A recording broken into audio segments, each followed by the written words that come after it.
Whether you live in the city, in a rural area, or on the reservation, whether you're young, middle-aged, or elderly, transportation affects almost every aspect of your daily life. We all benefit from a good transportation system and suffer from a poor one. Yet transportation is often taken for granted or overlooked when we think about the needs of our tribal communities. Danjo, I'm Michael Horse, and thank you for joining me.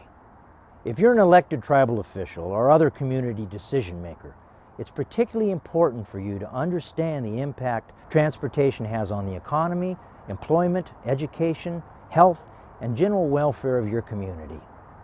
I invite you now to take a journey with me across Indian country, to learn the importance of transportation in our tribal communities, and to discover what you can do to help improve the quality of life for your people through effective transportation planning and development.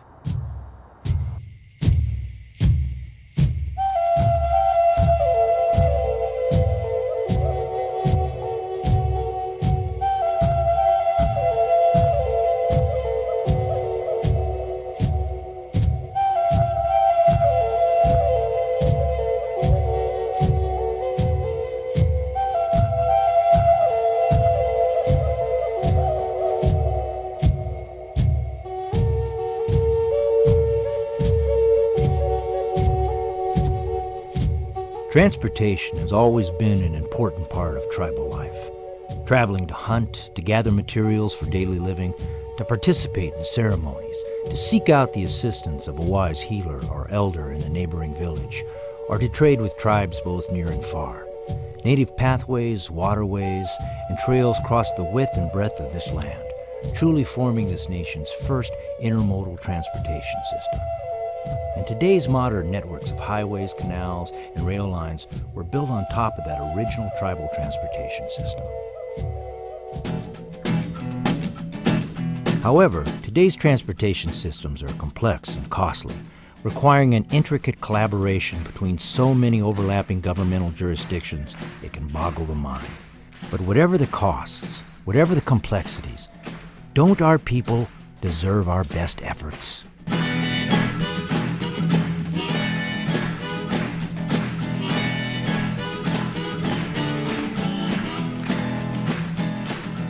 Every community has its own pattern and pace of life. As a decision maker, you share your neighbor's interest in preserving what's best about your community's quality of life and improving what isn't. In recent years, you may have noticed a steady increase in traffic on our reservations, as our communities have grown and become more dependent on motor vehicles for a multitude of reasons. Freight must be able to move in and out of the reservation and from point to point within the reservation. Mail must be delivered. Service vehicles have to move throughout the region to keep communications, heat, and electrical systems and other equipment of industry, business, and homes in operation. Emergency service vehicles, such as police cars, fire trucks, and ambulances, must move efficiently for public safety, particularly to reach remote communities. Children have to get to school, and tribal members of all ages must be able to have access to needed services. At the same time, you're faced with the challenge of maintaining the cultural integrity of your community and improving, or at least sustaining, the environmental quality of your homeland. Increased automobile traffic can potentially harm or endanger both of these elements on your reservation. Potholes and broken pavement can cause braking and acceleration, resulting in more air pollution and energy consumption than steady driving on smooth pavement. Poor roads, outdated road designs, and insufficient traffic control techniques increase the likelihood of unnecessary accidents, injuries, and death among our people.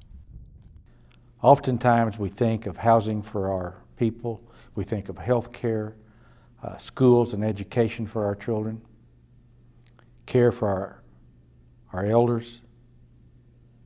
We overlook the importance that transportation plays in that role.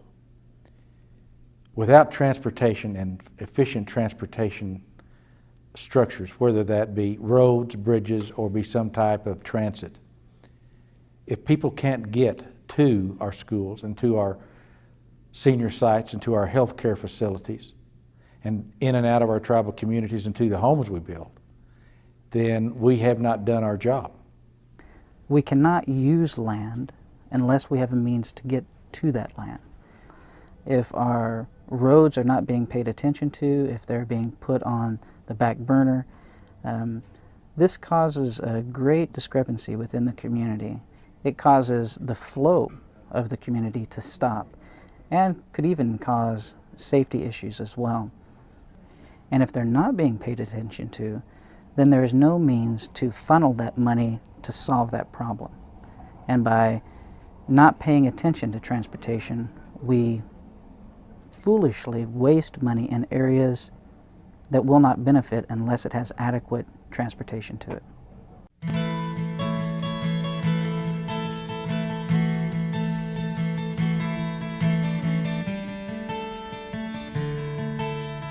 When we talk transportation, we're talking about more than just roads. We're talking about multimodal approach that can include pedestrian paths, bike paths, trail systems, waterways, transit and rail routes, and air networks.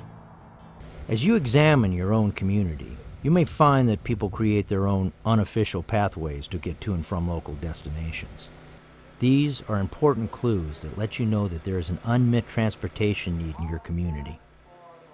You can walk it, you can ride a bicycle, you can ride a skateboard, you can ride a horse, you can carpool, or you can take a bus. These terms packaged is called multimodal, and this is a key term that transportation is leading towards. More communities are becoming multimodal. Good examples of both road and non-road transportation projects can be found on the Macaw Reservation, located on the northwest tip of the state of Washington.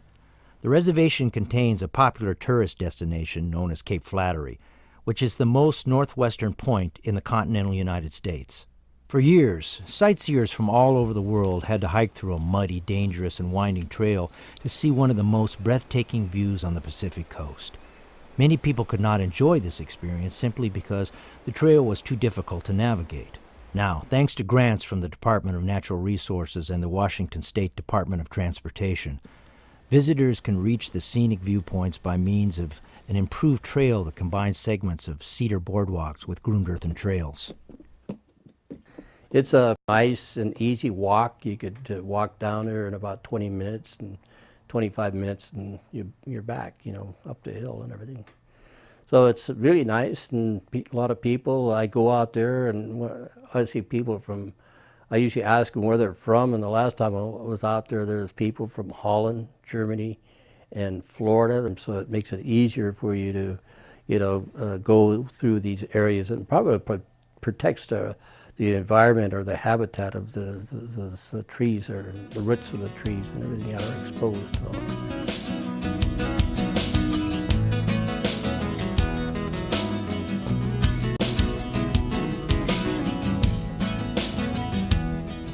A community is only as strong as its underlying base or foundation. Such things as culture, health, education, and language are parts of this foundation. But these elements, in turn, must be supported through economic activities that bring financial investment, business, jobs, and income to the reservation. Our bread and butter, we like to call it, is our forestry program here in Warm Springs, and we have about 300,000 acres of timber that we own, and we've milled for years since the 1960s. So we have our own mill here in Warm Springs that employs about 120 people now. It used to employ as high as 300, but as the forest has done its job and we work, that's a very key industry for us, is the forest industry. One of the key areas of interest on our reservation, of course, is tourism. We're involved now in a resort that was built back in the 60s and 70s, but the Canita Resort and lodge and casino is certainly had been a fine property, and we know much about tourism in that area, as well as a museum we built back in 1995 that draws the attention of a lot of people. The importance of transportation on our reservation, it's the system and the infrastructure that ties all the elements of economic development together. As tourism expands and we open new areas and we increase the transportation need to the public, so to speak, for that business, Certainly safety and the quality of roads and the standards of roads are going to be a continuing concern. But as we open up other parts of the reservation, the expansion of roads is going to be there. As we look at new sites, pavement program, and all the things that go into infrastructure are certainly just going to increase for our tribe. So for us, transportation on our reservation, it's a day-to-day need that our people have that this evolution is really we can't do without right now for all aspects of life.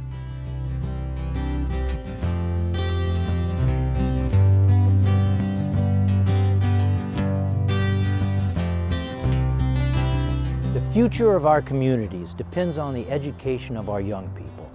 And getting that education in reservation communities often means traveling long distances every day. We have 10 communities we serve. We average 150 students. They come in here from all over the reservation. We have 4 buses that cover the reservation, 675 miles a day of picking up kids. And so some of those kids get on the bus awfully early and get home late. They travel, they make a commitment to be here. They do a lot of traveling to do it. My route is about 130 miles in the morning and 130 miles in the evening, so that's about 260 miles each day. I leave around 5:15 from Ronan, Montana to start picking up students to Eagle River School in Pablo, Montana. And my route is approximately 3.5 hours from the time I leave Ronan to Pablo, Montana. Because I travel early in the morning, it's still dark, and it's daylight just by the time I get to school. The parents of our students are very involved in the education of kids here, but so are the community, the tribal council. So it's very important that we have good roads and that roads are kept clear, that graveled roads are maintained. So many of our kids live off-road. You know, we're not just talking about the highways. We have a lot of off-road towards the mountains, and we need those roads to be kept up so that the buses can make it in. Education and transportation should be high priorities to any community. When governments are thinking about funding, that those two should always be at the top because of students and young people and being the future.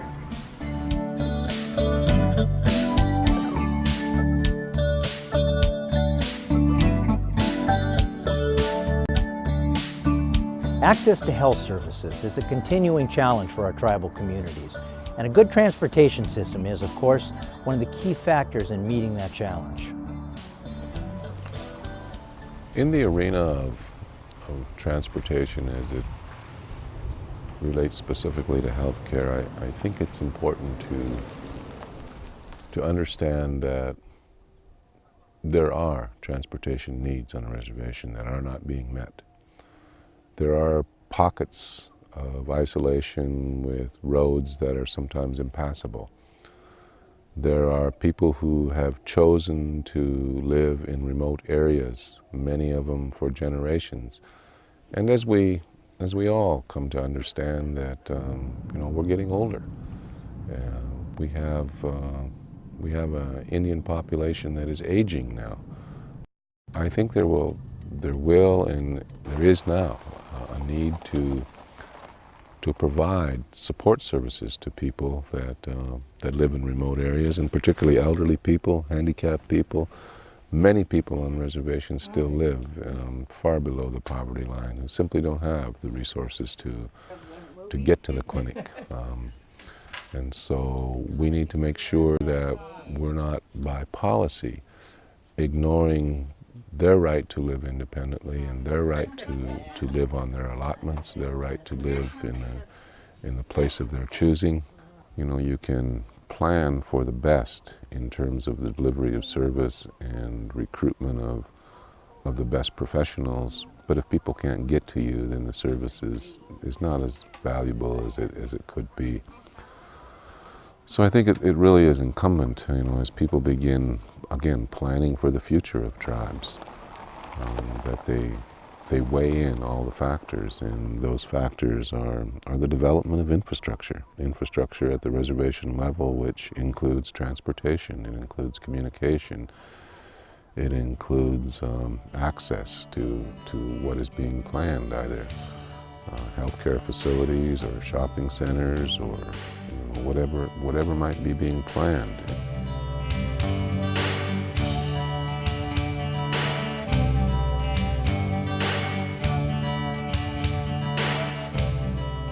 Of course, transportation projects don't just happen, nor do they happen overnight. Careful planning, including full community-wide participated needs assessments with identification of potential funding sources, must take place first. As with any decision-making process, you rely on accurate and timely information upon which to base decisions that will improve the quality of life in your community. This information must be systematically gathered and organized, analyzed and evaluated before a decision can be made. Oftentimes we plan our infrastructure and we plan new buildings and new sites and new homes, and transportation and the roads and bridges that lead to those and service those come as an afterthought. That really needs to be brought to the forefront. The first thing we need to think about is how we're going to access those things. The IRR program, the Indian Reservation Road Program, is one means to do that.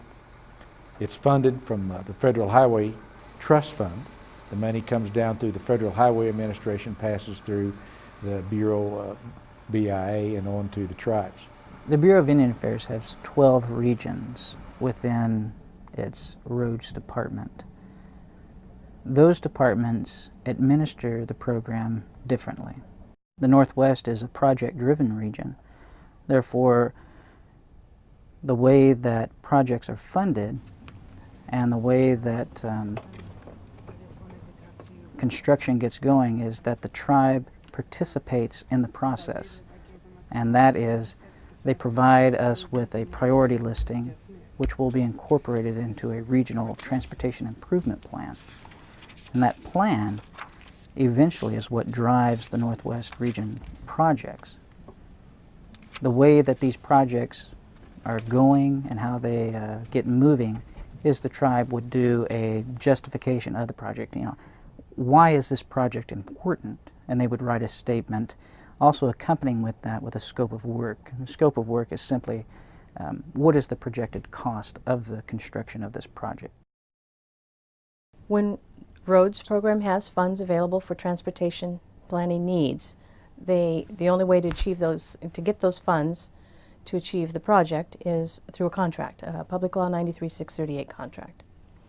And I work with all 45 tribes in doing that. Currently, all 45 tribes have transportation planning contracts.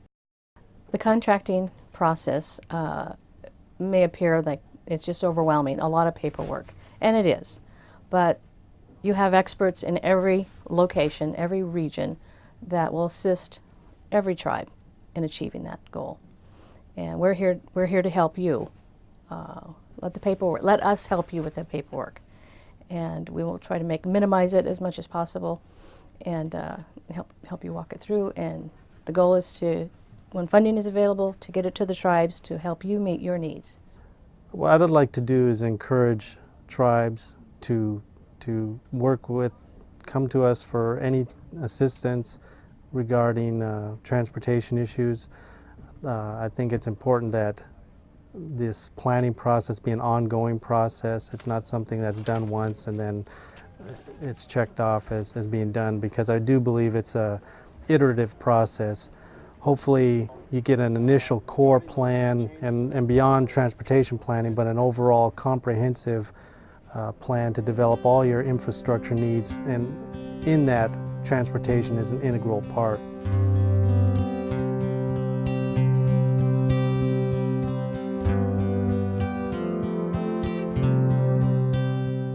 The Salish and Kootenai tribes, located on the Flathead Reservation in Montana, provide a good example of an effective tribal transportation department. The Flathead Reservation has about 1.6 million acres in total. The tribes own about 70% of the reservation. The total road mileage of the entire Flathead Reservation with state, county, federal, tribal, city is about 4,000 miles. The Tribal Roads Program itself is responsible for about 373 miles of tribal roads, and that's a combination of residential and forest roads. Our program really likes to have a hands-on role and participate fully in all phases of road construction, from initial planning with the tribal membership to generate road construction ideas, all the way through to when the last backhoe leaves or the last, dump truck leaves the road construction project, and then even after that we're still fully involved in the project. The tribes take very seriously its road construction priorities and responsibilities on behalf of its membership. Within this program we have about 9 employees. We have our surveying personnel who go out and survey the roads. We have our design man who does our design work. We have our roads maintenance person who takes care of maintaining the program roads. He does the snow plow and those kinds of things. Myself for the paperwork. And we usually have our inspectors who go out and inspect these jobs while they're under construction. Transportation is important for these communities. These children trying to get to school, these parents trying to get to work, you have to realize some of these roads are just terrible. We've gone in and we've fixed a lot of that. You get nothing but thanks. It's important. It stops a lot of accidents. I do take pride in this road work and in working with this program. You can just see. You can just visit these sites before the construction, after the construction. The people tell you how great it is for them. You just feel proud. You go out and see the way these end up when you have paved roads, sidewalks, gutters, water isn't running all over and puddling everywhere. Kids aren't playing in it. You just feel good about making things better.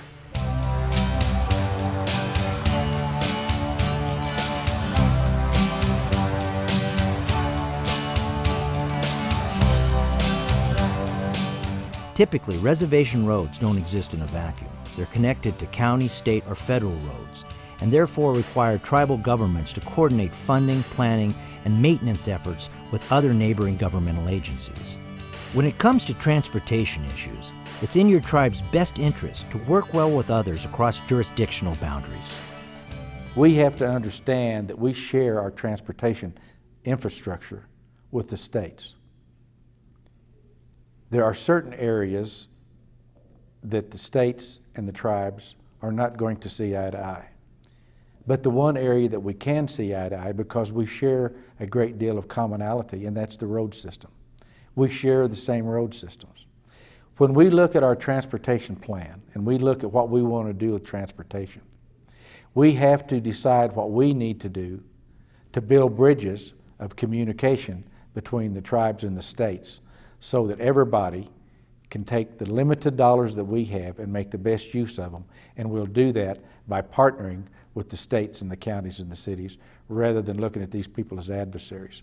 Well, there are a lot of programs that are available from the Federal Highway Administration, funding that's available through a lot of various elements of transportation funding packages, the tribal scenic byways, for instance, in tourism development, or the STP, what's called the STP funds, is a big chunk of money that goes to the states for road construction, and those funds can be accessed if you're working with the state agencies.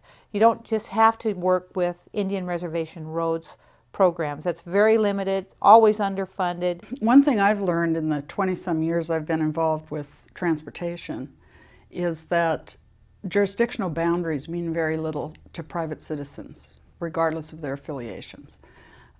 They look at transportation as a seamless network. When they cross county lines, city boundaries, reservation lines, they often don't realize it. So it's important that we look at transportation as a partnership of every jurisdiction and agency that's responsible for a piece of it, because it's the only way we get to a complete system that really functions. We deal with a variety of jurisdictions. Those could be city governments, those could be county governments, state governments, and there are a variety of state agencies that we deal with, and also federal agencies as well. Federal agencies could include Federal Highway Administration, Bureau of Indian Affairs. So it just depends on what the particular project is. For instance, if the tribes are proposing to rebuild a county road, we would need to work with the particular county to reconstruct this particular county road, and we do that quite a bit.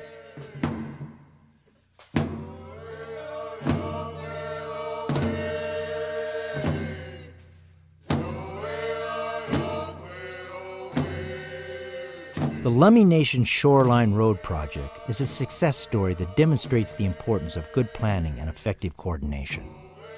The first objective was just to repair the road. In 1991, this road completely caved in and was more or less eroded right into the ocean. And it was cut down to a single lane driving road, unsafe. Our school buses were allowed to only go one way. And it stayed that way for several years. And as the tribe asked the county and the Bureau for assistance, there was no funds available. So the tribe took it upon themselves to work out an agreement with Whatcom County to take the responsibility to find funds to build this project. Second phase was to put all of this armor rock on the beach, which was a major task environmentally, politically. We have 3.5 miles of armor rock. The process to rebuild Lummi Shore Road was not in the textbook. There wasn't a guideline in place to fix a road like this. It did belong to Whatcom County. It was not a Bureau of Indian Affairs road, not on the Indian Reservation Roads program, but in the county. So the tribe saw an opportunity to manage this project within-house, within the confines of our own government. So we took it upon ourselves to work out an agreement with Whatcom County, put an interlocal agreement together, actually became a partner. County road, county right-of-way, within the boundaries of the reservation. Now the tribe was the lead agent. The total process of funding was a very unique project. We have all of the players putting money and time and skills into this road, not only the Lummi Nation themselves, but Whatcom County, their engineering department, Washington State Department of Transportation, and we worked with the Seattle District, the Army Corps of Engineers, the Bureau of Indian Affairs. All of these agencies had a very strong part in this project. So these key players were the success. Lummi Shore Road has no single hero in this project. Of the 7.5 miles of road that is being rebuilt, it took all of them, all of the players, the tribe, to do an equal part. And it was done with total cooperation, participation. That's what made Lummi Shore Road successful.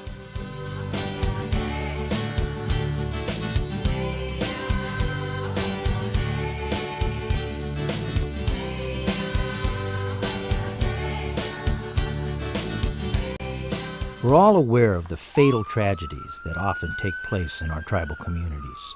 Too many of us know the pain of losing a loved one due to a careless driver or an unsafe reservation road condition.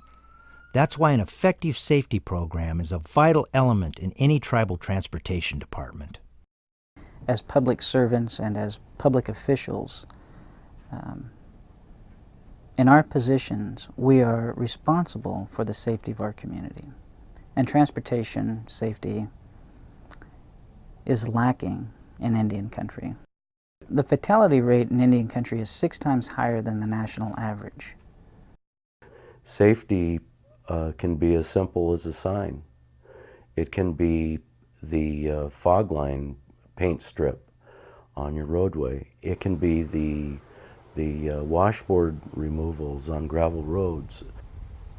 One thing about safety that's really formidable is safety projects can use a very small amount of funds, but can have a very large impact with just a small amount of funding.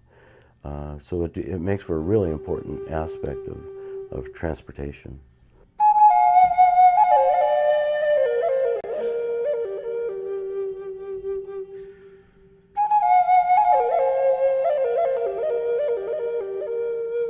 Many tribal members are concerned about the negative impact that road construction and improvements might have on the cultural and environmental sites in their communities.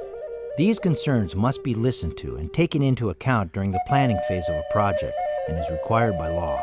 For example, State Highway 93 runs right through the middle of the Flathead Reservation in Montana. When the road was built several decades ago, the tribes had little or no input into the process. Now the state plans to widen this artery, but this time the tribes are able to have a significant positive impact on the project, particularly in the areas of environmental and cultural protection. As a tribal council, we formulated a position that this was our homeland, that we were going to set the table as equals, that this highway that was to come through was going to be one that was acceptable to us, one that was respectful of our land, of our sense of place, of the cultural values that we have as tribes, of our wildlife, of our needs to move ourselves along a highway in a sensible, sane, and considerate fashion. But what we came to the table with was a resolve. Let's find a way to do this that is sensitive, that meets the objectives of what the highway would be, but also one that the Indian people here could, one, take pride in, two, it would be a safer passage for them, and three, that it was built in balance with this reservation and this reservation's place as a permanent homeland for the Salish and Kootenai people.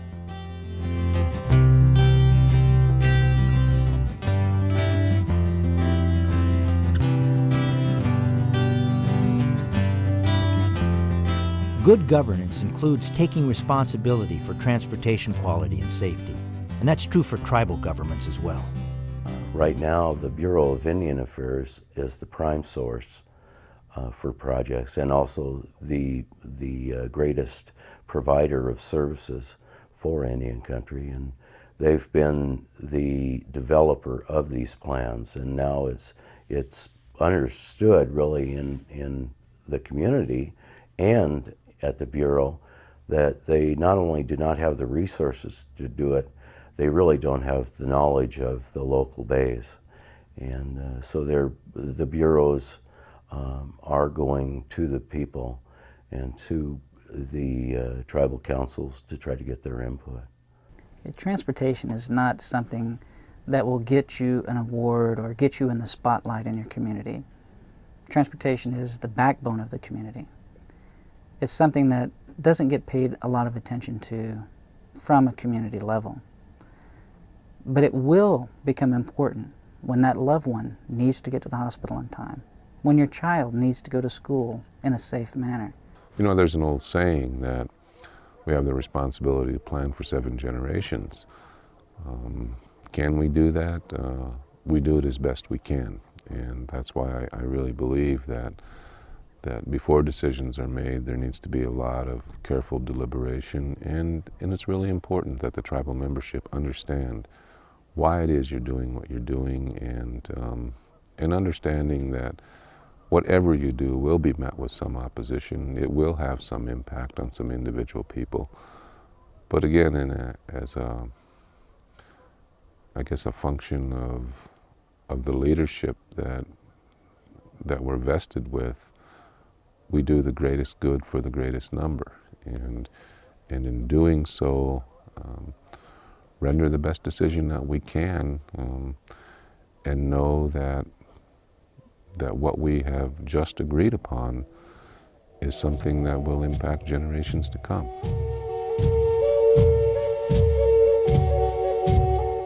As you've seen, when it comes to transportation, it's important to remember the 3 C's: coordinate, cooperate, and collaborate. We all want to help our people improve the quality of life for future generations. To do that, we must include transportation needs in our community planning, include transportation issues in our policy making, and include transportation in our thinking about the future of our people. I hope this program has helped you to start doing just that. To put your community on its pathway to tomorrow, remember to think transportation. Thank you.